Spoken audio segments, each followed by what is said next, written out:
اتنا بد نصیب ہوتا ہے وہ شخص جو دل کے ساتھ ساتھ دعا سے بھی نکل جائے۔ کبھی بھی کسی انسان کی طرف سے اپنی ناقدری نہ کرنا، کیونکہ قدر و قیمت کا تعین ہمیشہ وقت کرتا ہے اور درجات اوپر متعین ہوتے ہیں۔ اگر انسانی رویوں میں الجھو گے تو زندگی بھر الجھ کر رہ جاؤ گے۔ بس عیب اور غیب کے جاننے والے کے ساتھ اپنے معاملات سلجھائے رکھو، ساری الجھنیں اور مسائل دور ہو جائیں گے۔ اگر کسی کے جانے سے آپ کا دل دکھا ہے تو اس کا سادہ سا مطلب یہ ہے، آپ کے جذبات اس کے لیے سچے تھے، ملاوٹ اس میں تھی، آپ میں نہیں۔ ہم جو بھی شدت سے سوچتے ہیں وہ آنکھوں سے بھی دکھائی دینے لگتا ہے، کانوں سے بھی سنائی دینے لگتا ہے، اور اس کی بو بھی آدمی سونگھ سکتا ہے۔ زبان اور کان کے استعمال سے اس وقت تک گریز کریں جب تک آنکھوں سے تصدیق نہ کریں۔ زندگی میں پریشانی اور غم تب آتے ہیں جب زندگی اللہ کے احکامات کے مطابق نہ گزاری جائے۔ بے بسی میں بہا ہوا آنسو اللہ کی بارگاہ میں دعا سے زیادہ اثر رکھتا ہے۔ مخلص دوست وہی ہوتا ہے جو صحیح بات پر آپ کا ساتھ دے اور غلط بات پر آپ کو منع کرے۔ پرسکون اور خوشگوار زندگی کی اہمیت اس سے پوچھو جو نیند کے لیے دواؤں کا محتاج ہو۔ خوف اس شخص کے لیے دل میں ہوتا ہے جو اپنے گناہ سے آگاہ ہو لیکن اسے چھوڑنے کی ہمت نہ رکھتا ہو۔ اپنا کردار آئینے کی طرح شفاف اور صاف رکھیے، کیونکہ آپ کا کردار ہی آپ کی پہچان ہے۔ اوپر اٹھنے کے لیے دوسروں کے کندھوں کی بجائے خود کے پاؤں کا استعمال کریں۔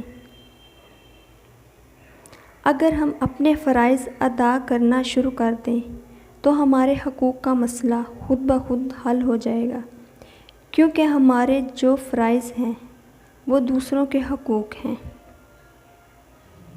تمہاری وجہ سے اگر کوئی بے سکون ہو جائے تو یاد رکھو تم ظالموں میں سے ہو۔ آپ کو دماغ کا استعمال کرنا ہے، دماغ کو ضائع نہیں کرنا۔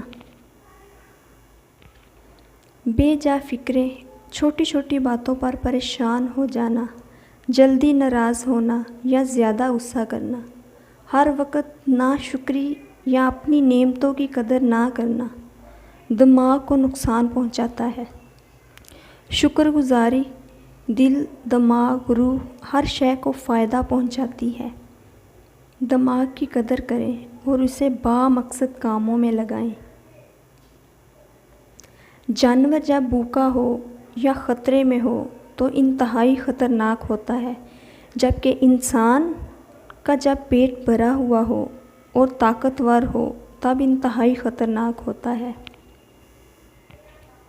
ہمارے شعور کا یہ عالم ہے کہ غیرت کے نام پر کسی کو بنا سوچے مار دیتے ہیں اور بعد میں صلح کرنے کے لیے اپنی زمین اور اپنی بہن بیٹیوں کے رشتے خود ان کو دے دیتے ہیں۔ کمانے والے کو ہی پتہ ہے پیسہ کیسے کمایا جاتا ہے، بیٹھ کر کھانے والوں کو تو ہاتھ کا میل ہی صاف نظر آتا ہے۔ جب دولت آنے پر کسی کا اخلاق تباہ ہو جائے تو سمجھ لو اس کے زوال کا وقت قریب آ چکا ہے۔ کامیاب شخص پر حملہ کرنے کی بجائے اس سے زیادہ کامیاب ہونے کی پہل کریں۔ نفرت اور خواہش میں یہی فرق ہوتا ہے۔ وہ جگہ چھوڑ دو جہاں تمہارے احساس اور تمہارے الفاظ کی قدر نہ ہو، پھر چاہے وہ کسی کا گھر ہو یا کسی کا دل۔ زندگی کی دوڑ کو ہمیشہ اپنے ہاتھ میں رکھنا۔ جذبات میں بہہ کر کسی اور کو مت تھما دینا، ورنہ بہت پچھتانا پڑے گا۔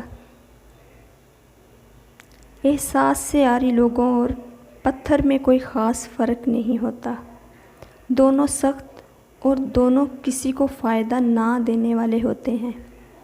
جذبات ہی روح کا عکس ہوتے ہیں۔ انسان کی شناخت محض وجود سے نہیں کی جا سکتی۔ گندا ہونے کا احساس ہو جانا بڑے کرم کی بات ہے۔ ہماری سب سے بڑی بدقسمتی یہ ہے کہ ہمیں اپنے آپ سے بدبو نہیں آتی، دوسروں سے آتی ہے۔ وہ لوگ کتنے ظرف والے ہوتے ہیں جو روز افسردہ ہونے کے باوجود رشتے نبھانے میں لگے رہتے ہیں۔ کسی انسان سے بار بار اس بات کا تذکرہ نہ کریں جس کا جواب دیتے ہوئے اس کے جذبات مجروح ہوں۔ بہتر ہے کہ زندگی ہنس کر گزار دو، محسوس کرو گے تو مسلسل عذاب ہے۔ ہر بار برداشت کرنا اور مسکرا کر آگے بڑھ جانا ممکن نہیں ہوتا۔ کئی بار ہم بکھر بھی جاتے ہیں۔ پریشانیاں ہر ایک کی زندگی کا حصہ ہیں، بس جس نے اپنی پریشانی پر قدم رکھا وہ جیت گیا، اور جس نے اس کو سر پر سوار کیا وہ ٹوٹ گیا۔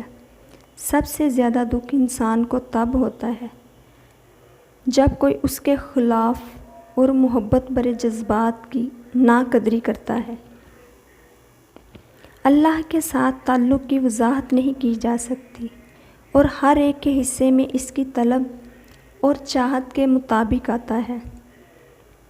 اپنے دل پر لگے زخموں کو نظر انداز مت کرو، بلکہ ان کو محسوس کرو، کیونکہ یہی وہ جگہ ہے جہاں سے روشنی تمہارے اندر داخل ہوتی ہے۔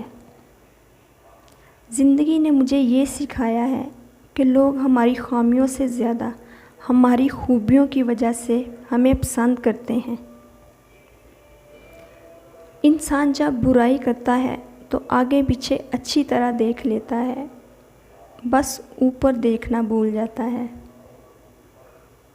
تمہاری وجہ سے اگر کوئی بے سکون ہو جائے تو یاد رکھو تم ظالموں میں سے ہو۔